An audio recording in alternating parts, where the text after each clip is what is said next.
E hoje eu decidi que hoje seria um domingo de visão. De nós falarmos sobre visão, a visão da igreja, a visão da nova. O que você precisa, se você já é membro da nova, ou se você tem a intenção de se tornar membro da nova, você precisa conhecer qual é a visão da nova. E a gente vira e mexe, declara um domingo como um Vision Day, o dia da visão, para a gente passar um pouco. Não dá para passar tudo numa tacada só, não dá para passar tudo num domingo apenas, num culto de manhã ou no culto à noite, mas pelo menos a gente vai aos poucos passando para as pessoas o que é a visão da nova, para que você saiba aonde você está se metendo. Para que você não tome um choque, uma surpresa num dia qualquer, de depois de estar na igreja, frequentando a igreja, sendo membro da igreja há 1, 2 anos, olha aí, mas eu não sabia que isso aí era parte da visão. Se eu soubesse, eu não tinha me tornado membro da nova. Para você entender de onde a gente vem e para onde a gente vai. Amém? E uma coisa que é importante, que a gente entende que é importante para qualquer igreja local, para qualquer, seja nova, seja qualquer outra, com qualquer outro título que tenha, é muito importante que cada pessoa que se junta a essa igreja, para se tornar membro dessa igreja, vista a camisa da igreja. Eu não posso simplesmente ser membro de uma igreja porque eu preenchi uma ficha, me deram uma carteirinha e eu tenho lá, eu sou o membro número tal, número 150. Eu sou membro número 2030. É muito mais do que isso. Eu, como membro de uma igreja qualquer, não importa o nome que ela tenha, eu preciso vestir a camisa da igreja. Eu preciso entender que aquele lugar, eu me associei àquele lugar, eu me tornei membro daquele lugar, porque ali eu encontrei uma identificação. Alguma coisa ali me tocou de uma forma, porque toda a igreja, bem ou mal, fala de Deus, Pai, Jesus o Filho, Espírito Santo. Algumas creem no batismo com o Espírito Santo, outras não creem, umas falam em línguas, outras não falam, umas têm sapatinho de fogo, outra não tem sapatinho nenhum. Cada igreja tem certas características. Algumas pregam a graça, muito poucas ainda, mas várias pregam legalismo. Você olha e fala assim, não, eu gosto do legalismo, eu gosto de levar paulada, eu gosto de ser repreendido, eu gosto de ser torturado no meu espírito, então é nessa igreja do legalismo onde eu vou ficar. Ou não, eu não suporto nada disso, já estive num lugar como esse, não aguento mais, e agora encontrei a nova. A nova prega a graça, eu estou entendendo a graça, estou começando a compreender a graça. Me identifiquei com esse estilo de igreja, com esse tipo de música, com esse tipo de ambiente, com a maneira de se fazer a igreja como era nova. Então é aqui que eu quero ficar. Ok, você decidiu ficar, vista a camisa da igreja. Vista a camisa. E vamos juntos expandir o reino. Amém? Graças a Deus. Quantos aqui já aproveitaram hoje, já foi votar e já se livrou dessa? Ok, ainda tem gente que ainda vai. Gente, o Brasil, vou te contar uma coisa, só muita oração. Nunca vi isso, essa maluquice, o país esquizofrênico. Nunca vi uma maluquice dessa. Você dizer que o país é uma democracia e o voto é obrigatório. O voto obrigatório é coisa de república de banana, gente. Voto obrigatório é resquício de ditadura, é resquício de coronelismo. Onde é que já se viu isso? Voto obrigatório, vota quem quer. Você não vota, tem que pagar multa, mas é seu direito. Que direito é esse? Que direito é esse? Porque se é meu direito, eu exerço ou não. É meu direito, eu não quero, mas é meu direito. Não, mas você tem que exercer o seu direito, é obrigatório, senão paga multa. Onde é que já se viu um negócio desse? Bom, mas deixa isso para lá, isso aí é outra coisa. Meu Pai do céu, Senhor, toma conta desse país. Meu Deus, não permita que continuem aí esses vagabundos que não têm o que fazer, que se metem na política só para atrapalhar a vida da gente. Pai querido, em nome de Jesus, manda fogo do céu, consome.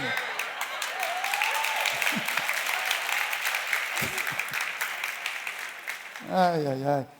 Ih, rapaz, estava saindo no microfone, eu pensei que eu estava só orando para mim, comigo. Ai, Jesus. Ah, meu pai. Eu quero falar um pouquinho para você sobre a igreja que eu vejo. Afinal de contas, tudo isso começou com algo que Deus colocou no meu coração. E continua. Qual é o meu trabalho diário? É implantar no coração de pessoas aquilo que Deus me colocou no coração como uma visão. Por que de repente, hoje, pastor Jorge é pastor da Nova? Porque essa visão entrou no coração dele, ao ponto de ele se envolver de tal maneira, e tanto, que acabou sendo ordenado pastor.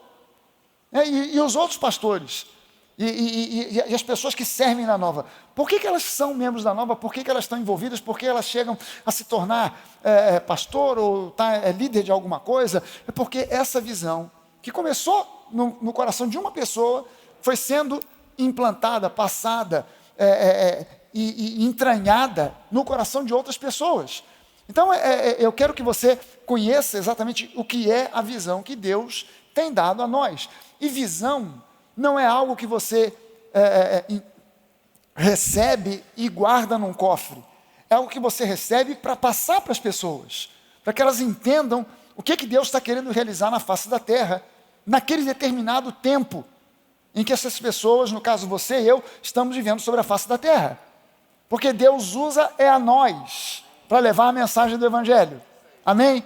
Ele não usa as pedras, ele usa a nós. Nem mesmo os anjos são usados para isso. Nós somos usados para isso. A Bíblia diz que os anjos adorariam fazer esse papel no nosso lugar, mas Deus não deu aos anjos esse privilégio, deu a nós.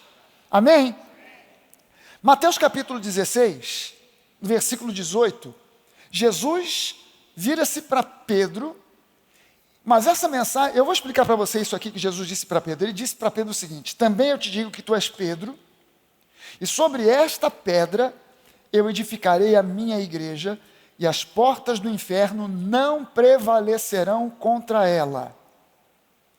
Quando Jesus diz para Pedro que ele era Pedro, porque na verdade Pedro era um apelido, o nome de Pedro era Simão, Simão Bar Jonas, Simão Bar, filho de Jonas. O nome do pai de Pedro era Jonas, e ele era Simão, que é o mesmo nome do Antigo Testamento, Simeão. Simeão ou Simão é o mesmo nome.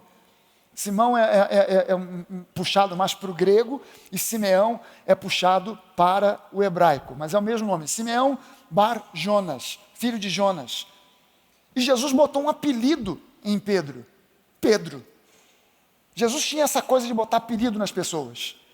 Ele chamou João e o irmão Tiago, eram dois irmãos, João e Tiago, e Jesus colocou o apelido deles de irmãos Boanerges, que significa filhos do trovão, porque os dois eram cabeça quente. Então ele bota o apelido de João e de Tiago de irmãos Boanerges, os irmãos que são filhos do trovão. Jesus tinha essa coisa de botar apelido nas pessoas. Antigamente chamava brincadeira, hoje chama bullying. Jesus fazia isso, e botou o apelido de Simeão Bar Jonas, de Pedro, porque se você já leu a Bíblia e já leu os evangelhos, sabe que Pedro era um cara às vezes meio cabeça dura. E como foi cabeça dura para entender a graça? Porque Deus deu a revelação da graça para Paulo, não foi para Pedro, não foi para João, não foi para Tiago, e custou aquele entendimento entrar na cabeça de Pedro, porque ele era Pedro. Então Jesus disse para ele: Pedro, você, Simão, você é Pedro. Mas esse nome Pedro vem de Petrus, e Petrus é uma pedrinha. Sabe essa pedra portuguesa que coloca no chão, ou que você vem andando de repente numa trilha e tem algumas pedrinhas. Aquilo ali são pedros, são Petros, são essas pedras pequenas. Ele diz: você é Petros, você é essa pedra pequena. Mas sobre essa Petra, e Petra é uma montanha rochosa, é uma montanha formada de pedras, de rocha. Ele diz: você, Petros, é uma pedrinha, mas é sobre essa Petra. Que Petra é essa? Pedro tinha dito antes, Jesus perguntou: quem vocês dizem que eu sou? E aí os discípulos começaram a responder: bom, uns dizem que você é João Batista, que ressuscitou, outros dizem que você é Elias, que veio agora em forma diferente. Não, mas vocês, quem vocês dizem que eu sou? E Pedro pula na frente e diz: você é o Cristo, o Filho do Deus vivo. Você é Yeshua HaMashiach. HaMashiach significa Ha-o-Mashiach, Messias. Jesus o Cristo, o Messias, o Filho do Deus vivo. E aí Jesus disse: Pedro, não foi nem carne nem sangue que te revelou isso. Foi o meu Pai que está nos céus que revelou a você isso aí. E é em cima dessa pedra que eu vou edificar a minha igreja. Você é Petros, você é uma pedrinha, mas é em cima dessa pedra, dessa revelação de que eu sou o Messias, o Filho do Deus vivo, que eu vou edificar a minha igreja. Porque a igreja não é edificada em cima de homem algum. A igreja é edificada sobre Jesus. Ele é o fundamento da igreja, não é Pedro. Jesus é o fundamento da igreja. E é em cima dessa revelação, quem aqui já teve a revelação de que Jesus é o caminho, a verdade e a vida, que Ele é o Filho de Deus, que Ele morreu, mas ressuscitou no terceiro dia, e Ele é o Salvador? Quem já teve essa revelação? Então você teve a mesma revelação que Pedro teve, e a você também são entregues as chaves do reino. Você não sabia disso? Mas você tem as chaves do reino. O reino tem uma penca de chaves. Por exemplo, confissão de fé é uma chave do reino. Oração é uma chave do reino. Meditar na palavra é uma chave do reino. O reino de Deus tem uma série de chaves que foram entregues a nós por Jesus. Assim como Ele entregou a Pedro. Por causa da revelação de que Jesus é o Messias. Mas Jesus diz agora aqui que é em cima dessa revelação de que Ele é o Salvador, que Ele é o caminho, a verdade e a vida, é em cima dessa revelação que Ele vai edificar a igreja, e Ele diz: e as portas do inferno, porta na Bíblia sempre simboliza autoridade. Simboliza autoridade. Em cima dessa pedra, dessa revelação, eu vou edificar a minha igreja, e as portas, a autoridade do inferno não prevalecerão contra ela. Você pode levantar uma das suas mãos e dizer o seguinte, diga comigo assim: eu sou a igreja. Então as portas do inferno, a autoridade do inferno, não pode prevalecer contra mim. Aleluia. Amém, gente? A promessa de Jesus. Então, é preciso a gente entender que a visão de uma igreja vencedora, a visão de uma igreja sadia, não é nossa, mas é de Jesus. Jesus, Ele visualizou, Ele viu, Ele planejou, Ele pensou, Ele bolou, Ele estruturou uma igreja que deve ser sadia. Eu volto a dizer aqui, como já disse algumas semanas atrás, igreja não pode ser maquininha de fazer maluco. Mas muitas igrejas se tornaram maquininhas de fazer maluco. Infelizmente, a gente sabe de cada história que você ouve e fala assim: não é possível que esse fato tenha acontecido numa igreja, que em uma igreja se estruture dessa forma, que é uma estrutura própria para formar doido, para tornar pessoas que vieram de um mundo maluco, que vieram de um mundo doido e que vieram para a igreja para encontrar cura, libertação, restauração e acabam encontrando um outro tipo de doideira. Eu não saí do mundo doido para entrar para um reino doido. Eu saí do mundo doido para entrar num reino de saúde, de paz, de alegria, de amor, de liberdade, de libertação. Amém, gente? Mas a igreja, quando ela se reveste de religiosidade, ela se torna uma máquina de fazer doido. E o pior é que religiosidade vira uma cultura. E é mais fácil, é muito mais fácil, mas muitíssimo mais fácil, expulsar uma legião de demônios da vida de uma pessoa do que expulsar o espírito de religiosidade. Deixa eu te dizer, por detrás da religiosidade existe um espírito demoníaco. Não necessariamente todo mundo que está imbuído de religiosidade está possesso por um espírito demoníaco, mas está oprimido por esse espírito. Você entende que há uma diferença entre possessão e opressão? Possessão, o demônio está dentro, opressão ele está de fora, só mandando pressão para cima. O espírito de religiosidade nem sempre está dentro, às vezes também está, mas muitas vezes ele está de fora mandando pressão, e a pressão é tão grande que a pessoa parece que perde a inteligência. A pessoa é inteligente, ela é formada, ela tem título, ela tem formação, ela tem grau de formação superior, às vezes até pós-graduação, às vezes ela tem doutorado, mas o espírito de religiosidade a emburrece. E ela fica tão emburrecida que ela segue e obedece preceitos que as pessoas de fora do mundo, quando olham, falam assim: não acredito que essa pessoa é formada, é um médico, é um advogado, é um juiz, é uma pessoa, é um administrador de empresas, é uma pessoa que tem formação e ela aceita esse tipo de coisa. Não dá para entender. Mas a religiosidade, ela pressiona ao ponto de roubar da pessoa a liberdade que Jesus conquistou para ela. E ela deixou de ser prisioneira do diabo e agora se torna prisioneira da religiosidade. E o verdadeiro, o reino de Deus é um reino de liberdade, não é um reino de prisioneiros. Se eu sou prisioneiro de alguma coisa, eu sou prisioneiro da graça, mas não da religiosidade. Agora, entenda o seguinte: nós não apenas devemos seguir a visão, ou melhor, nós simplesmente precisamos enxergar o que Jesus enxerga e seguir a visão dele sem tentar reinventar a roda. O que gera a religiosidade? É quando eu não vejo o que Jesus vê, quando eu não enxergo como ele enxerga e tento inventar a roda de novo.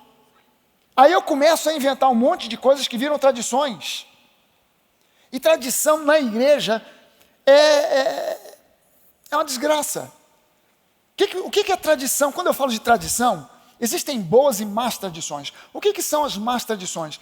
São certas coisas que não têm fundamento bíblico, você não sabe de onde veio, e você simplesmente continua fazendo. Por quê? Porque todo mundo faz. Então, como é que eu ilustro o que é tradição? Me contaram essa história, que é óbvio, não é uma história real, uma ilustração, quando eu estava indo na escola bíblica, mas ela ilustra muito bem o que é tradição. Natal, quem costuma aqui em casa no Natal fazer pernil? Bota aquele pernil para assar. Aleluia. Me convida.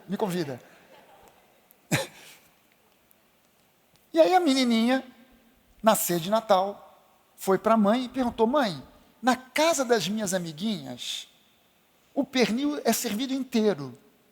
Mas aqui na nossa família, eu sempre vi que são cortadas as pontas do pernil. Por quê? A mãe falou: minha filha, nunca pensei nisso. Não sei.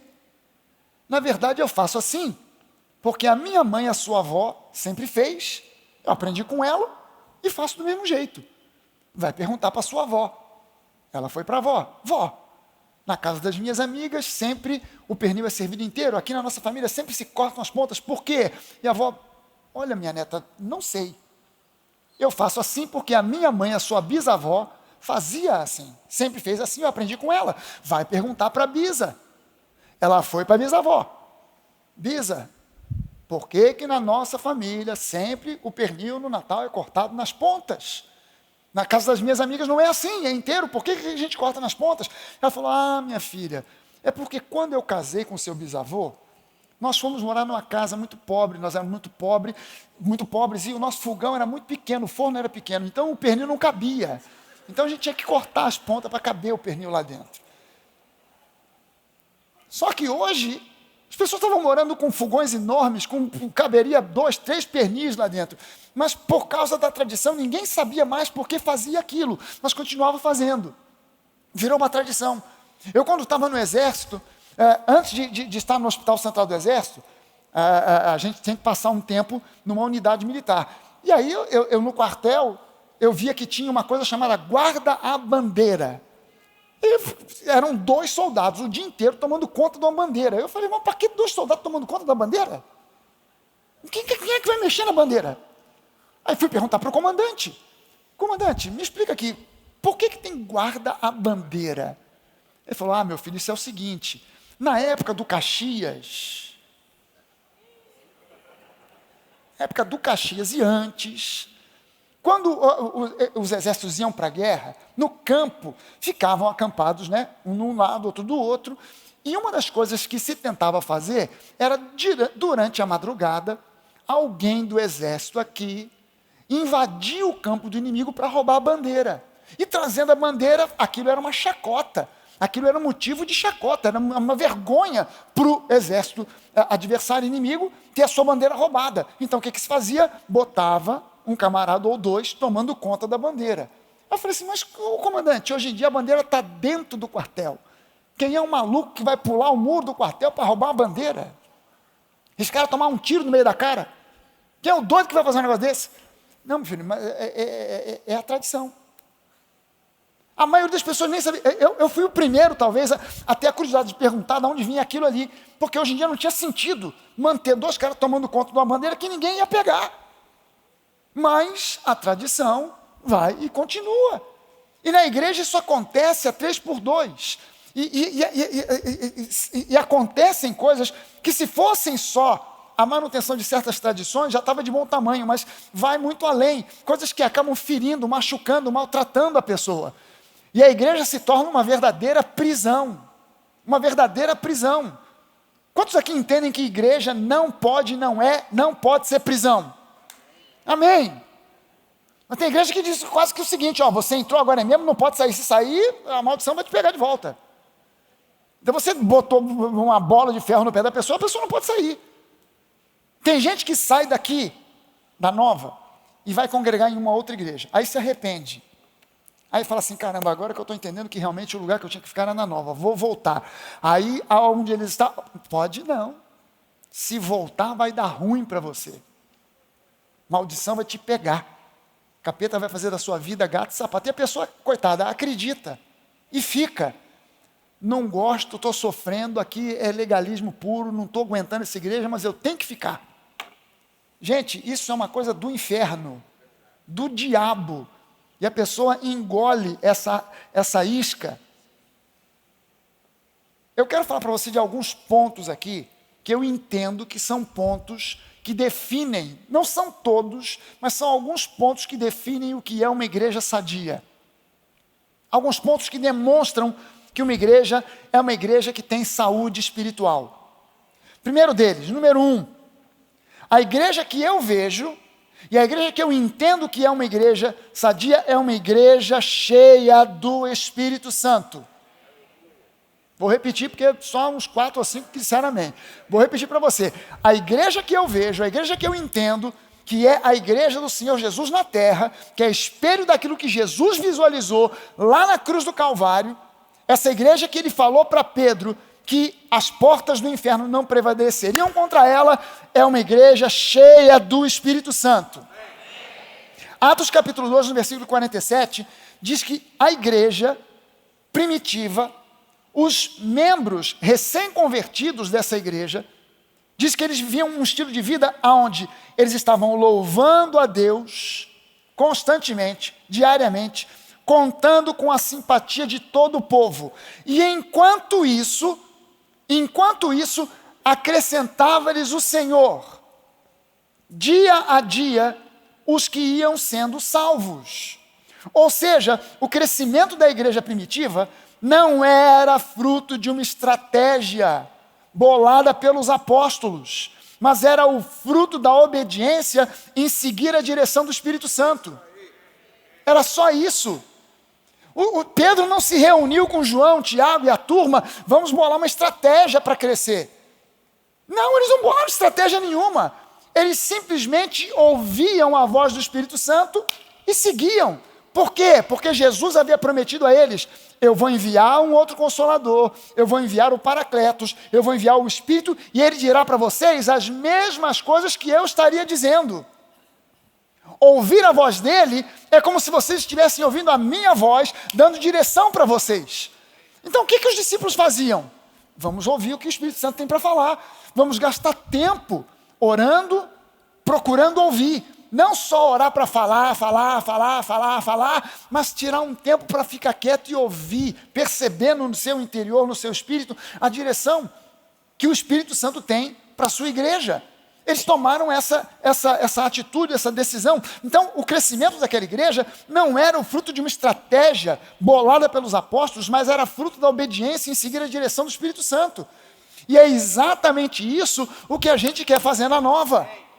Você sabe que tem pessoas, agora já não acontece mais, mas houve tempo que muitas pessoas chegavam para mim para perguntar assim: pastor Fragale, a igreja X está fazendo isso, a igreja Y está fazendo aquilo, por que nós aqui não estamos fazendo?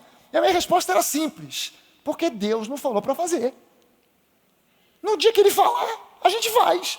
E enquanto Ele não falar, a gente não vai dar uma de macaco de imitação e sair copiando tudo que o outro faz, só porque faz e tem sucesso. Porque se ele teve uma orientação de Deus para fazer, quem vai dar o sucesso é Deus. Mas se eu meramente quero copiar, achando que aquilo vai funcionar para mim, porque funcionou para ele, Deus não tem obrigação de fazer funcionar para mim. O compromisso de Deus é fazer funcionar para mim aquilo que Ele me disse para fazer. Quando Ele me orienta para alguma coisa, quem tem a responsabilidade de dar o sucesso para isso, não é a estratégia que eu bolo, mas é a ação do Espírito de Deus. E a igreja precisa de ser cheia do Espírito Santo. Gente, eu não entendo esse debate histórico. Eu não consigo entender esse debate. Eu não sei de onde ele surgiu, não sei de onde ele saiu. Mas a igreja se dividiu. Em um determinado ponto da história, ela se dividiu em igrejas, ou um ramo da igreja, que acredita que o Espírito Santo, os dons do Espírito Santo são para hoje, e um outro ramo que acredita que isso terminou com a morte do último dos apóstolos. Então, que hoje em dia, o Espírito Santo, eu não sei o que ele é, para que ele serve, mas ele está aí, mas não está fazendo muita coisa, porque hoje, o Espírito Santo não foi até a época do último apóstolo. Quando o último apóstolo morreu, o Espírito Santo se aposentou. Se você quiser encontrar o Espírito Santo, vá no INSS, pergunte o número de matrícula dele, porque ele se aposentou. Se aposentou com a morte do último apóstolo. Eu não consigo entender isso, porque você consegue entender que seria completamente ridículo a Bíblia descrever o dia de Pentecostes, a Bíblia persistir em dizer, em todos os episódios, aonde os apóstolos chegavam, e houve conversão de pessoas, houve batismo com o Espírito Santo. Você dá uma olhada em Atos, logo no capítulo 2, a chegada do dia do Pentecostes, a transformação dos discípulos, aqueles 120 que foram batizados com o Espírito Santo. Você vai mais adiante e você vê Pedro indo na casa de Cornélio. A Bíblia fala que o Espírito Santo caiu, se derramou sobre aquele povo. Você vai mais adiante ver Paulo indo a Éfeso. Quando ele chega em Éfeso, ele encontra 12 homens, fora mulheres e crianças, que compunham ainda um pequeno grupo da igreja de Éfeso. A igreja de Éfeso veio a se tornar a maior igreja do Oriente, mas era apenas um grupo de 12 homens. Paulo começa a pregar para aquele pessoal, ele percebe que tem alguma coisa diferente, ele para a sua pregação e diz assim: peraí, me explica aqui, vocês foram batizados com o Espírito Santo quando vocês creram? Eles disseram: nós nem ouvimos falar do Espírito Santo. Que batismo vocês foram batizados então? No batismo de João. Está tudo errado, peraí, deixa eu explicar para vocês. O batismo de João era apenas uma sequência da tradição judaica do mikvê. Pastor, o que é esse mikvê? É um banho de purificação, que até hoje é feito pelos judeus. Aqui no Rio de Janeiro nós temos umas 2 sinagogas que tem mikvê, que é uma pequena piscina que tem que ser cheia com água da chuva, dá uma trabalheira medonha, porque tem que ser ou água da chuva ou água de rio. Não pode ser água da SEDAI, tem que ser água da chuva. Aí você tem que tratar a água, e a pessoa tem que... Ela pode fazer, o judeu ortodoxo faz mikvê por tudo e por nada. As mulheres judias, que são casadas com judeus ortodoxos, todo mês, uma vez por mês, tem que fazer um banho purificador, por causa do período menstrual. Terminou a menstruação, um tempo depois, se não me engano, uma semana depois, tem que ir na sinagoga fazer o mikvê. É um banho ritual. Dá uma trabalheira danada, tem que tratar a água, a pessoa primeiro tem que tomar um banho, porque lógico, não vai entrar dentro do mikvê toda suada e tal, tem que tomar um banho, tem que ter gente auxiliar e tal, tem que respeitar uma série de regras, e a pessoa tem que descer por um lado da escada, mergulha, depois ela e sai pelo outro, porque se voltar pelo mesmo lugar de onde ela desceu, a impureza volta toda. O batismo de João era um mikvê. Por isso, o batismo de João não era um batismo em função do arrependimento, mas era batismo para arrependimento. O nosso batismo nas águas não é batismo para arrependimento, é em função do arrependimento que já houve. É diferente, é outra coisa. Aí Paulo pergunta para os caras, vem cá, vocês já foram batizados? Não, o batismo de João, não, está tudo errado. Aí Paulo explica o que é o mikvê, Paulo explica o que é o batismo nas águas, Paulo explica o que é o batismo com o Espírito Santo, batiza todo mundo nas águas, e a Bíblia diz que conforme eles saíam das águas, iam também sendo batizados com o Espírito Santo e passaram a falar em línguas e profetizar. Como é que a igreja hoje se atreve a abrir mão do Espírito Santo? Eu não consigo entender um negócio desse. Eu acho que para mim é um atrevimento. Alguém olhar e dizer assim, olha, não precisamos do Espírito Santo. Jesus, obrigado por qualquer coisa, mas a gente está bem sem o Espírito Santo. E queremos continuar sem ele. Deixa ele quieto num canto. E como Deus é um gentleman, o Espírito Santo é um gentleman, ele não arromba a porta. Você diz para ele, fica num canto, ele fica. Ele fica lá no canto. Não vou arrombar a porta. Mas a igreja que eu vejo, a igreja que eu entendo que Jesus via, é uma igreja cheia do Espírito Santo. Amém? E quando a gente fala de igreja cheia do Espírito Santo, eu estou falando de pessoas que têm o Espírito Santo morando nelas, que são o templo do Espírito Santo e que têm o Espírito Santo sobre elas, são batizadas com o Espírito Santo com a evidência de línguas estranhas.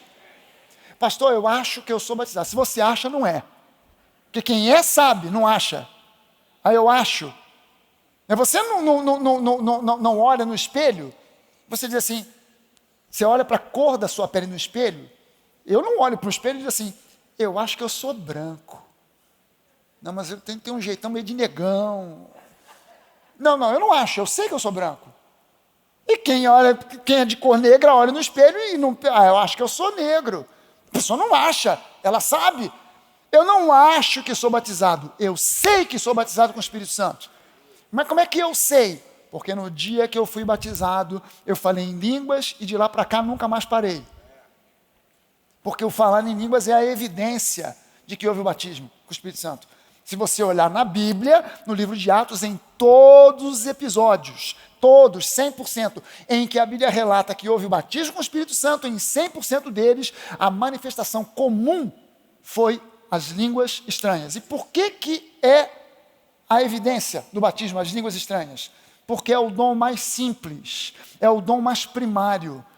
É um dom que não exige de mim, de você, nenhum grau de maturidade. Você não precisa de maturidade para falar em línguas. Você precisa de maturidade para profetizar. Pelo menos um pouquinho mais de maturidade. Para exercer, manifestar palavra de sabedoria, palavra de conhecimento, que são dons de revelação, precisa de um pouco mais de maturidade. Mas para falar em línguas, o apóstolo Paulo diz o seguinte, quem fala em línguas edifica a si próprio. O máximo que pode acontecer, se eu começo a falar em línguas, o máximo que pode acontecer é alguém achar que eu sou maluco. Mas a vida daquela pessoa não vai ter problema porque eu estou falando em línguas. Mas se eu saio por aí me metendo a profetizar, eu posso estragar com uma vida. Eu já vi nessas igrejas que são maquininha de fazer doido, vidas serem estragadas por causa de profecia. Ah, assim te diz o Senhor. Pronto, depois dessa frase, assim te diz o Senhor, o que vem depois pode edificar ou pode arrebentar com a vida de uma pessoa.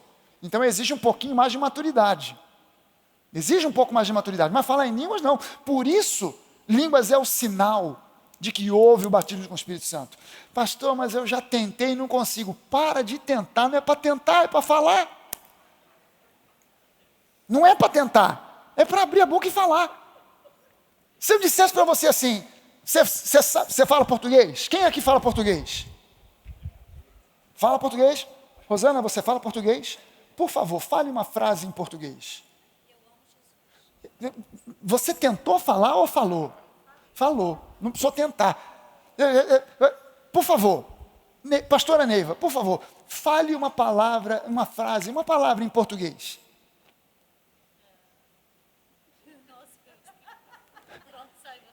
Pronto, saiu a frase. Que frase foi? Não sei, ela falou. Falou em línguas. Pronto, saiu a frase. Não precisa tentar. Por quê? Porque naturalmente, tendo sido educada no Brasil, cresceu falando português. Seria uma surpresa vê-la crescendo falando inglês ou francês. Como é que pode? Na nossa casa todo mundo fala português, mas essa criança cresceu e só fala francês. Onde que aprendeu? Como é que pode isso? Não, ninguém nasce no Brasil e sai falando francês. Por quê? Porque não precisa nem tentar, simplesmente fala. Se você diz, pastor, eu sou formado no curso X ou Y de inglês, você não tenta falar inglês. Na hora que você quer falar inglês, você abre a boca e fala, how are you? Simples. Na hora de falar em língua, a pessoa trava. Sabe por quê? Por causa de ensino de religiosidade. A religiosidade diz assim, não, você para falar em línguas, você tem que estar muito santificado, muito preparado, jejuado, para poder falar. E aí a pessoa fica ali.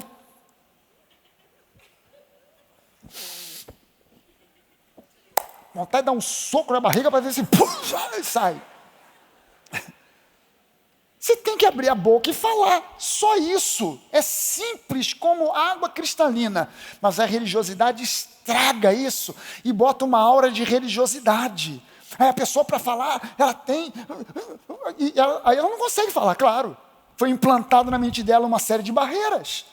Mas uma igreja sadia é uma igreja que tem o Espírito Santo em cada um dos seus membros e sobre cada um dos seus membros. São as duas dimensões do Espírito Santo se relacionando conosco. O Espírito Santo em nós e o Espírito Santo sobre nós. O Espírito Santo em nós é para a produção do fruto do Espírito. Paz, alegria, amor, isso tudo é o fruto do Espírito. E o Espírito Santo sobre nós é para que nós sejamos testemunhas com poder. Poder de Deus. Línguas estranhas, palavras de profecia, discernimento de espíritos, palavras de sabedoria, de conhecimento, tudo isso tem a ver com os dons do Espírito que são para os dias de hoje. Amém? Segunda coisa, uma igreja sadia, a igreja que eu vejo, que eu entendo que é a igreja que Jesus vê, é uma igreja onde Jesus é o centro de todas as coisas. Onde Jesus é o centro de todas as coisas. O centro da igreja não é uma figura carismática, um pastor, um bispo, um apóstolo. Não, o centro da igreja é o Senhor Jesus. Colossenses capítulo 1, do versículo 13 até o 22, Paulo faz aqui uma descrição de quem Jesus é, que para mim é a descrição mais fantástica que tem de Jesus na Bíblia inteira.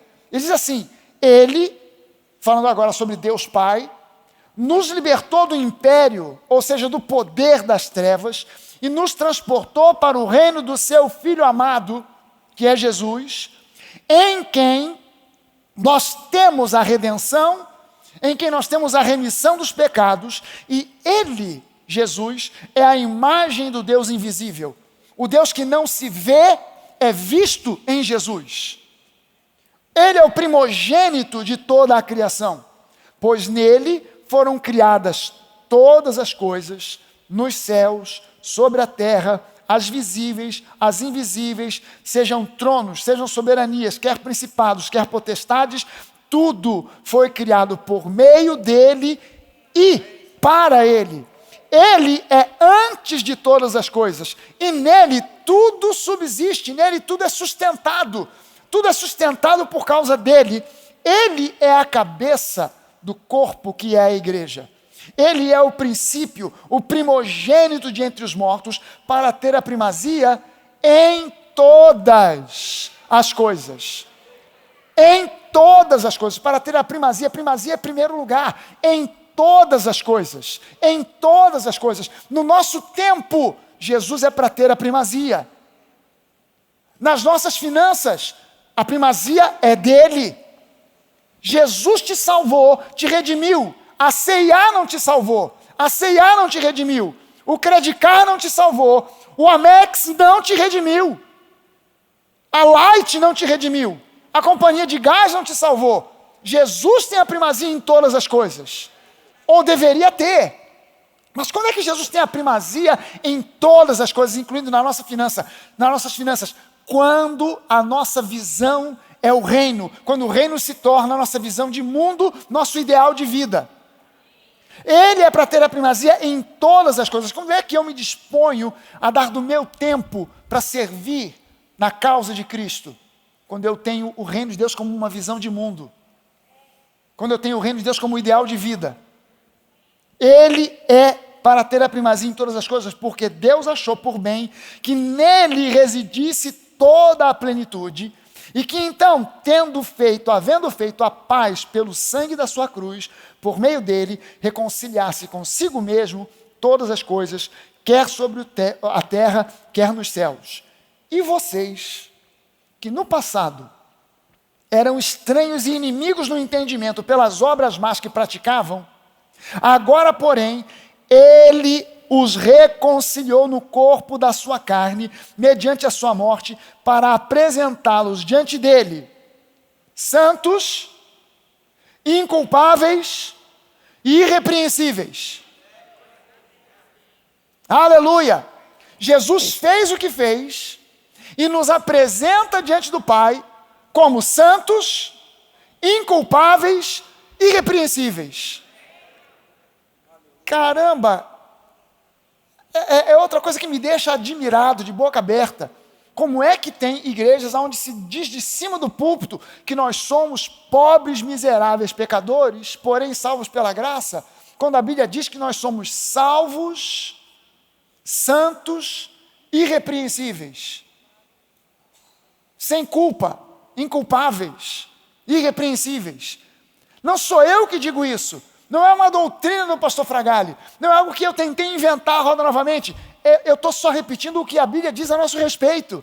Quando você abre a sua Bíblia e começa a ler as epístolas, você vai tomar um susto quando você vê que a introdução da grande maioria das epístolas é escrita aos santos da igreja de Roma, aos santos da igreja de Corinto, aos chamados para a santificação em Éfeso. Se você não é santo, então nem leia, porque não foi escrito para você. Aquilo não é para você, porque foi escrito aos santos, ou aqueles que estão sendo santificados. Então, se eu não sou santo, não estou nesse processo, então não é para mim. Mas se aquilo é para mim, é porque Deus olhou para mim em Cristo, Ele me vê em Cristo, e segundo Ele nós somos nesse mundo. Então, se Ele é santo, nós somos santos. Se Ele é inculpável, nós somos inculpáveis. Se Ele é irrepreensível, no nosso espírito nos tornamos irrepreensíveis. Amém? Porque nós nascemos de novo, nós somos uma nova criatura. Cada um de nós é uma nova criatura. Isso é um entendimento tão simples. Mas a gente precisa de uma revelação do Espírito Santo, porque a religiosidade vem para contradizer essa revelação do Espírito. Não, você não é nada disso não, você é um pobre, miserável pecador, você não merece nada. Gente, nós não somos abençoados porque merecemos, nós somos abençoados porque o favor de Deus é incondicional. Ele não olha para o nosso merecimento, é graça, e graça é favor imerecido. Pela graça, não por outra razão, Jesus me fez santo, inculpável, irrepreensível, mas eu sou tudo isso nele, por Ele, através dEle, e não na minha própria força, ou em função de méritos que eu possa ter. Você está entendendo isso? Se for pelos meus méritos, eu não sou santo, eu não sou inculpável, eu não sou irrepreensível, mas em Cristo, eu sou tudo isso. Eu e você somos tudo isso. Porque é através dEle, é nele, é por Ele, através dEle que nós somos tudo isso. Não na nossa própria força, ou de acordo com os nossos méritos. Amém? Terceira coisa, a igreja que eu vejo, a igreja que eu entendo que Jesus vê, a igreja que nós queremos ser, é uma igreja que reconhece a nova aliança. É uma igreja que não faz uma salada de mistura entre a antiga e a nova aliança. Não dá para você fazer salada de antiga com nova aliança. Não tem como você fazer esse tipo de salada. É uma salada que dá indigestão. Quando você tenta comer essa salada, mistura de antiga aliança com nova, vai dar indigestão. E não precisa de muito da antiga aliança para estragar a nova, não. Basta uma pitada de fermento para estragar com toda a massa. Basta um pouquinho e estraga com tudo. É preciso que a gente entenda que a antiga aliança é antiga e que a nova é nova. O Espírito Santo revela para que o teu povo entenda que a velha é velha e a nova é a nova. Hebreus 9, no versículo 15, e depois no capítulo 12, no versículo 24, esses dois versículos, Hebreus 9, 15 e Hebreus 12, 24, dizem que Jesus é o mediador de uma nova aliança. Mediador de uma nova aliança. Agora, eu vou ler com você aqui Hebreus 8, os versículos de 1 ao versículo 13. Dá só uma olhada no que o escritor aos Hebreus, que creio eu, foi o apóstolo Paulo, no que ele diz a respeito disso. Ele diz assim, ora, o essencial das coisas que estamos dizendo é que nós temos tal sumo sacerdote que assentou à direita do trono da majestade nos céus, como ministro do santuário e do verdadeiro tabernáculo que o Senhor erigiu, ou seja, que o Senhor fez, que o Senhor construiu, e não o homem.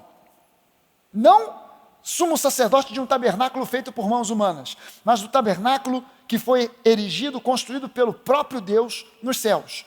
Pois todo sumo sacerdote é constituído para oferecer dons e sacrifícios.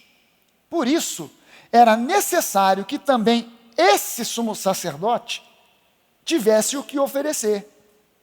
Se ele estivesse na terra, nem mesmo sacerdote seria, muito menos sumo sacerdote, visto que existem aqueles que oferecem os dons segundo a lei.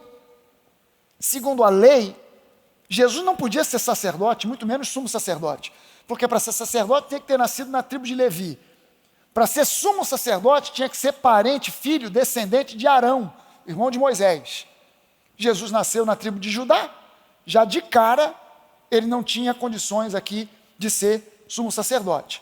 E a lei já previa aqui que eram esses sacerdotes, nascidos na tribo de Levi, e o sumo sacerdote descendente de Arão, que eram esses caras os responsáveis por oferecer dons e sacrifícios. Aí no versículo 5 ele diz assim, estes ministram em figura e sombra das coisas celestiais, assim como foi Moisés divinamente instruído quando estava para construir o tabernáculo. Pois Deus disse a ele, Moisés, tenha cuidado para fazer tudo de acordo com o modelo que foi mostrado a você lá no Monte Sinai. Ou seja, Moisés, não tenta inventar a roda de novo. Não olhe com o olhar de arquiteto para o tabernáculo. Não olhe com esse olhar de arquiteto, de decorador.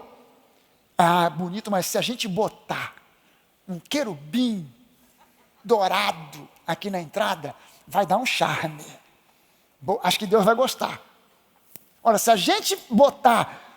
O sumo sacerdote está muito bacana com essa roupa toda, mas se além disso tudo, a gente ainda botar assim nos ombros, uma ombreira, para dar aquele destaque, né, e botar aquele recheio, tipo assim, um peitoral, para o cara ficar assim, tipo super-homem, vai ficar de Moisés, não tenta inventar. Faz exatamente do jeito que eu estou passando para você, porque o que eu estou passando para você é um padrão arquitetônico que é uma sombra, é um tipo que revela coisas celestiais. Então não tenta acrescentar nada, nem suprimir nada. Não vai olhar e vai dizer assim, mas isso aqui que Deus bolou está muito cafona, vou tirar. Não tenta inventar a roda de novo. Faz exatamente como eu estou te dizendo, porque é um modelo das coisas espirituais. Faça exatamente como foi mostrado a você lá no Monte Sinai. Mas agora, saindo de Moisés, chegando no tempo presente, em que a epístola de Hebreus foi escrita, já no tempo da graça, da nova aliança, Jesus obteve um ministério tanto mais excelente, quanto ele é também mediador de uma aliança superior, instituída com base em promessas superiores, porque se aquela primeira aliança tivesse sido sem defeito, de maneira alguma estaria sendo buscado lugar para uma segunda aliança. O que o escritor aos Hebreus está dizendo? Que a primeira aliança tinha defeito. E de fato, Deus repreendendo aos ainda presos e aprisionados à lei, ele diz: eis aí vem dias, diz o Senhor, e eu firmarei uma nova aliança com a casa de Israel e com a casa de Judá. Não segundo a aliança que eu fiz com os seus pais, no dia em que os tomei pela mão para os conduzir até fora da terra do Egito, porque eles não continuaram na minha aliança. E eu não atentei para eles, diz o Senhor, porque esta é a aliança que eu firmarei com a casa de Israel depois daqueles dias, diz o Senhor. Na sua mente eu imprimirei as minhas leis, e também sobre o seu coração as inscreverei, e eu serei o seu Deus, e eles serão o meu povo. E não ensinará cada um ao seu próximo, nem cada um ao seu irmão, dizendo: conheça o Senhor, porque todos me conhecerão, desde o menor deles até ao maior. Esses dois verbos conhecer aqui, no grego original dessa epístola, são dois verbos diferentes. Quando ele diz aqui, não dirá cada um ao seu próximo, nem ao seu irmão, conheça o Senhor. Esse verbo conhecer aqui, no grego, é gnosko, que é conhecimento intelectual. Ninguém vai precisar dizer para o outro, tenta conhecer, estudar mais sobre Deus para conhecer a Deus. Por quê? Porque quando você conhece a Deus somente de estudo, você conhece um Deus distante. Você conhece um Deus apenas pela intelectualidade. E Deus quer relacionamento com você. Jesus não está interessado simplesmente em seguidores. Jesus está interessado em discípulos. Jesus não disse para os seus discípulos: ide por todo mundo, preguem o evangelho a toda criatura e façam seguidores de todas as nações. Ele não disse isso, ele disse: vão por todo mundo e façam discípulos de todas as nações. Seguidor é uma coisa, discípulo é outra. As igrejas estão lotadas de seguidores, mas não estão ainda lotadas de discípulos. Porque um seguidor, eu tenho muitos seguidores no Instagram e sei lá mais aonde. Cada semana o pessoal da produção me manda: pastor, batemos o recorde, aumentou, mas não sei quantos seguidores. Mas esses caras que me seguem, essas pessoas que me seguem, elas não são íntimas. Elas não me conhecem, não frequentam a minha casa, nunca sentaram numa mesa comigo para almoçar, para jantar, nunca estiveram num retiro comigo para passar dias junto comigo, me ouvindo, conversando comigo, entendendo, me vendo fazer brincadeira, contar piada, e fazer estudo bíblico junto comigo, nunca. Então são seguidores, mas não são meus discípulos. Porque discipulado é convivência, discipulado não é aula, discipulado é convivência. Jesus não está interessado simplesmente em seguidores, mas ele quer transformar seguidores em discípulos. Aí ele usa o segundo verbo, porque todos, desde o menor até o maior, me conhecerão. E esse segundo verbo é eido, e eido significa ter proximidade, ter intimidade. Conhecer a nível de intimidade, e não simplesmente a nível intelectual, não de ouvir falar, mas de ver face a face. Amém? E aí agora agora é a cláusula mais importante, a principal cláusula da nova aliança. Pois para com as suas iniquidades eu usarei de misericórdia, e dos seus pecados eu jamais me lembrarei. Quando ele diz nova aliança, ele torna antiquada a primeira. Ora, aquilo que se torna antiquado e envelhecido está prestes a desaparecer. Gente, eu e você, nós somos o povo da nova aliança. Portanto, no Antigo Testamento não existem doutrinas para nós, que somos gente da nova aliança. A grande base da antiga aliança era a lei. As duas grandes bases da nova aliança são a graça e a fé.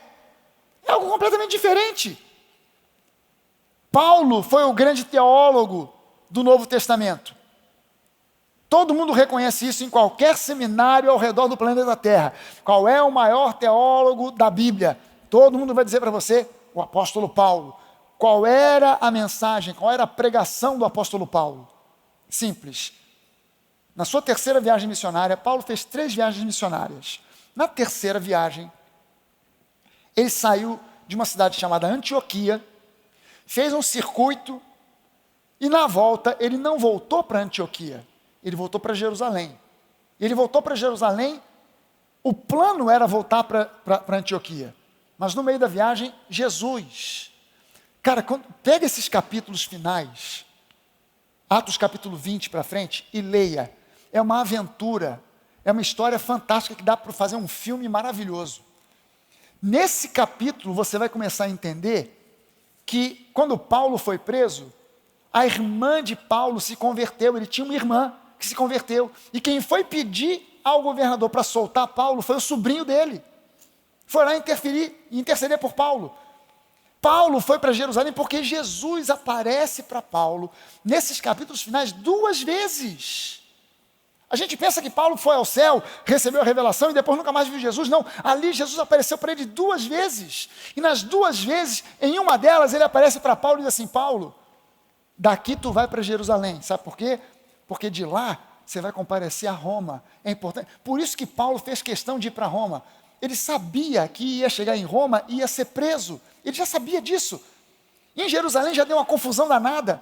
Ele foi preso em Jerusalém, queriam matar Paulo por causa do que ele estava pregando. Ah, esse camarada é o camarada que está dizendo que a lei não vale mais nada, está querendo corromper a lei de Moisés, pega esse cara, mata esse cara. Vieram os soldados romanos para impedir o negócio, porque iam linchar Paulo, levaram Paulo e iam açoitar Paulo. Vamos pegar esse camarada, vamos dar uma coça nele, depois a gente manda embora. Quando eles pegam Paulo, que vão dar uma coça de chicote em Paulo, ele fala assim, peraí, é lícito vocês chicotearem um cidadão romano sem prova de alguma coisa? Opa, peraí, você é cidadão romano? Sou. Não, mas peraí, isso aí custou a mim uma soma enorme de dinheiro? Pois é, mas eu, Paulo, sou cidadão romano por nascença, nunca paguei um centavo para isso. E então deu ruim, prendemos o cara, não podia ter nem botado algema nesse cara, porque o cara é cidadão romano, deu um ruim danado. E todo mundo tentou convencer Paulo, Paulo, não peça para ir para Roma. E Paulo, não, mas foi Jesus que falou comigo. É uma direção que eu estou tendo de Deus para ir para lá. Nessa terceira viagem, ele saiu de Antioquia, mas na volta, ele voltou para Jerusalém. Só que antes de chegar em Jerusalém, ele para numa cidade, um porto, chamado Mileto, naquela região da Grécia ali, na costa do Mediterrâneo. E lá, ele pede para que os presbíteros, os irmãos da igreja de Éfeso, venham conversar com ele. Paulo, ele tinha uma influência muito grande na igreja de Éfeso, porque ele passou lá 2 anos e meio ministrando. Foi o tempo, a igreja onde ele ficou mais tempo. E todo dia, tinha culto todo dia. Não era só domingo não, gente. Todo dia tinha culto com Paulo. E Paulo ensinando para aquele povo. Aí ele manda chamar esse pessoal, porque ele já sabia. Ele já sabia o que ia acontecer. Ele manda chamar, o pessoal vem de Éfeso, encontra com Paulo no porto em Mileto, e Paulo diz algumas coisas para esses caras do tipo, gente, esse é o último encontro que eu estou tendo com vocês, porque eu já sei o que vai acontecer comigo. Eu já completei a minha carreira, já completei a fé, e esse vai ser o nosso último encontro. Você entende que um camarada que está tendo um encontro desse tipo, desse quilate, desse calibre, não tem tempo para perder, para ficar falando abobrinha para ninguém? Hã? Você consegue entender isso? Que um camarada numa circunstância dessa, o que ele tem para falar é algo assim de suma importância, vital, fundamental. Você consegue entender isso? Olha só o que Paulo diz para esses caras. Atos 20, no versículo 24, nos versículos anteriores, ele diz em suma o seguinte: eu sei que prisões e sofrimentos estão me aguardando. Aí ele diz assim no versículo 24, porém, em nada eu considero a vida preciosa para mim mesmo, desde que eu complete a minha carreira e o ministério que recebi do Senhor Jesus para testemunhar o evangelho da graça de Deus. O que o apóstolo Paulo, o maior teólogo do Novo Testamento, talvez o maior de todos os tempos, de toda a história, o que ele pregava? O evangelho da graça de Deus. Depois no versículo 32, ele diz assim: agora, pois, eu os entrego aos cuidados de Deus e à palavra da sua graça, que tem poder para edificá-los e dar herança entre todos os que são santificados. O que Paulo pregava? O que causou tanto transtorno e distúrbio na vida desse homem? É porque ele pregava o evangelho da graça. Aqui em Romanos, no capítulo 10, o mesmo apóstolo Paulo, escrevendo para a igreja de Roma, no capítulo 10, versículo 8, diz assim: porém o que se diz? A palavra está perto de ti, na tua boca e no teu coração. Isso é, a palavra da fé que nós pregamos. O que Paulo pregava? Graça e fé. Deus dá pela graça, a gente recebe pela fé. O que Paulo ensinava? Graça, fé. O que causou perseguição a Paulo? Graça e fé. O que resultou que Paulo fosse preso, chicoteado, torturado e morto? Graça e fé. Porque ele insistia e não abria mão de pregar graça e fé. Chegou ao ponto de escrever para os Gálatas e dizer: se alguém for aí ter com vocês e pregar um evangelho diferente do que eu já preguei, daquilo que eu já ensinei, graça e fé, seja considerado anátema, ainda que seja um anjo. Anátema significa amaldiçoado. Se alguém pregar algo diferente, que seja considerado maldito, ainda que seja um anjo, ou até mesmo que seja eu. Pode ser que eu dê uma tropeçada, caia, bata com a cabeça, fica meio doido, volto aqui e prego algo diferente. Esquece, não dê ouvidos. Se alguém prega algo diferente, não dê ouvidos, nem mesmo a mim. O que Paulo pregava? Graça e fé. O que a gente prega na Nova? Graça e fé. Porque nós somos gente da nova aliança. Quarto ponto final. A igreja que eu vejo, a igreja que eu entendo que Jesus vê, é uma igreja formada por pessoas que amam servir. É uma igreja formada por pessoas que amam servir. Mateus capítulo 20, no versículo 24 ao 28, diz assim: quando os outros 10 discípulos ouviram isso, ficaram indignados com os dois irmãos. Os dois foram pedir para Jesus. Jesus, quando você entrar no seu reino, você bota um sentado à direita, outro à esquerda. Então Jesus, chamando-os para junto de si, disse: vocês sabem que os governadores dos povos os dominam e que os maiorais exercem autoridade sobre eles. Mas entre vocês não será assim. Pelo contrário, quem quiser tornar-se grande entre vocês, que se coloque a serviço dos outros. E quem quiser ser o primeiro entre vocês, que seja o servo de vocês. Tal como o Filho do Homem, seguindo o exemplo do Filho do Homem, que não veio para ser servido, mas para servir e dar a sua vida em resgate por muitos. Gente, Jesus que podia dizer o seguinte: olha só, vocês têm que aprender a servir. Mas não é o meu caso, porque eu sou Jesus. Yeshua HaMashiach, o Messias. Eu sou o Filho de Deus vivo. Então vocês têm que aprender a servir, e a primeira pessoa que vocês têm que servir é a mim. Não, Jesus tinha esse hábito. Ele dava aula prática antes da aula teórica. Então, antes da teoria, Jesus entrou com os discípulos no cenáculo, tirou a túnica de cima, ficou só com a túnica de baixo, botou uma toalha e foi lavar os pés dos caras. Pedro, não, Jesus, não, Pedro, se eu não lavar os teus pés, você não tem comunhão comigo. Ah, Jesus, então lava a cabeça, os braços, lava tudo. Pedro se colocou como o servo mais baixo de uma casa, a função mais baixa, Jesus, a função mais baixa em uma casa onde houvessem servos, só quem tinha servos eram as pessoas muito ricas. Mas numa casa onde havia servos, a função mais baixa era lavar os pés das visitas ou dos senhores quando chegavam da rua.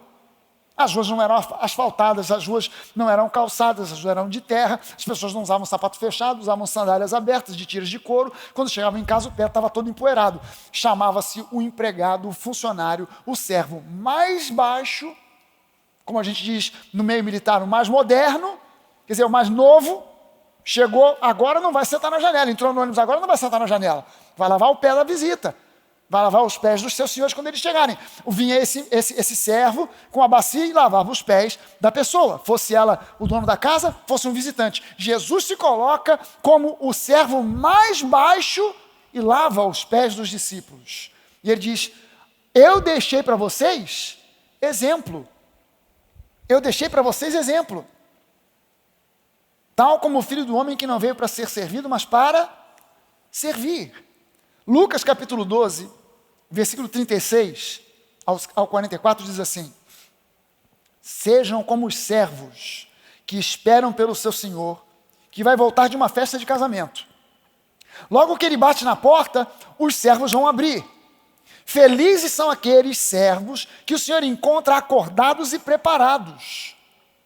Eu afirmo a vocês que isso é verdade. O próprio Senhor se preparará para servi-los. Mandará que se sentem à mesa e Ele mesmo os servirá. Mesmo que Ele chegue numa hora inesperada, de noite ou de madrugada, felizes serão os servos que o Senhor encontrar preparados, alertas e servindo. Considerem essa outra comparação. Se o dono da casa soubesse a que hora viria o ladrão, ele se prepararia, tomaria as devidas providências e não permitiria que a sua casa fosse arrombada. Estejam também vocês preparados, porque o Filho do Homem virá numa hora em que não o esperam. Pedro perguntou, Senhor, essa parábola que você acabou de contar é só para nós ou é para todos os seus seguidores? O Senhor Jesus respondeu, Pedro, pensa, reflete. Quem você acha que é o servo fiel e sensato, a quem o seu Senhor encarrega como administrador de todos os seus bens, para dar aos outros servos da casa a sua porção de alimento no tempo devido? Eu lhes digo que essa pessoa bem-aventurada e feliz é o servo a quem o seu Senhor encontrar fazendo assim, servindo quando voltar. Garanto-lhes que ele o encarregará de todos os seus bens. Você prestou atenção aqui que nessas duas passagens bíblicas de Mateus e de Lucas, a ênfase está aqui em você estar preparado, servindo, porque isso é algo que agrada a Deus. Você reparou isso? Você percebeu isso? Não é uma questão de agradar o pastor da minha igreja local. A questão não é essa. A questão é, Deus se agrada quando nós nos posicionamos para fazer como Jesus fazia, porque Ele deixou a nós exemplo, para que nós estejamos servindo. Ele diz, quando o Senhor chega e encontra os servos agindo, servindo, o que Ele faz? Ele para tudo e diz, não, vocês podem sentar, porque quem vai servir vocês sou eu. Você consegue entender que Jesus se posicionou como nosso servo eterno? A religiosidade não consegue compreender isso. Jesus se posicionou para ser servo por toda a eternidade. Ele se apresentou para João no livro do Apocalipse. Veja só como Jesus se apresentou a João no livro do Apocalipse. João ouviu uma voz que vinha de trás, ele virou, olhou e viu Jesus. Como é que Jesus se vestia? Com uma veste simples, que ia até os pés, com um cinto na altura do peito, um cinto que, embora fosse de ouro, era um cinto. Veste simples com cinto é símbolo de servitude. Cinto na Bíblia é símbolo de servitude. Símbolo na Bíblia não é símbolo de chicotada, chibatada, cinto para disciplinar, é símbolo de servitude. Jesus não se apresentou com as vestes de um sumo sacerdote, com coroa de ouro, com mitra, com peitoral de pedras. Ele é nosso sumo sacerdote. Mas como é que ele se apresentou para João? Ele se apresentou com uma veste de servo. Cara, você vai chegar no céu querendo servir Jesus. Ele vai te botar sentado numa mesa e vai te servir. Caramba! Eu fico imaginando aquela coisa assim de você estar se sentindo, meu Deus, que vergonha, Jesus está me servindo aqui. Ai, eu que devia estar servindo a Ele. Numa boa. Numa boa. Jesus não vai estar servindo você dizendo assim, esse miserento é que tinha que estar servindo a mim aqui.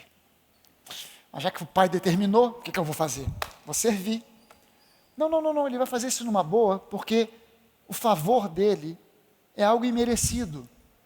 E ele não faz isso por obrigação, ele faz isso por amor a nós. Amém? Você entende que quando você ora e Deus responde, Jesus está te servindo? Quem já teve a oração respondida alguma vez na vida? Você sabe o que significa uma oração respondida? Significa que Jesus te serviu. Que o Pai ouviu a oração e disse, ok, vou responder. E Jesus vai e entrega para você a resposta da oração. Ele te serviu na bandeja, respondendo a tua oração. E cada vez que você ora e Jesus responde, Ele está servindo. Ele está te servindo, por quê? Porque Ele se posicionou como servo para toda a eternidade. E fez isso por amor a nós.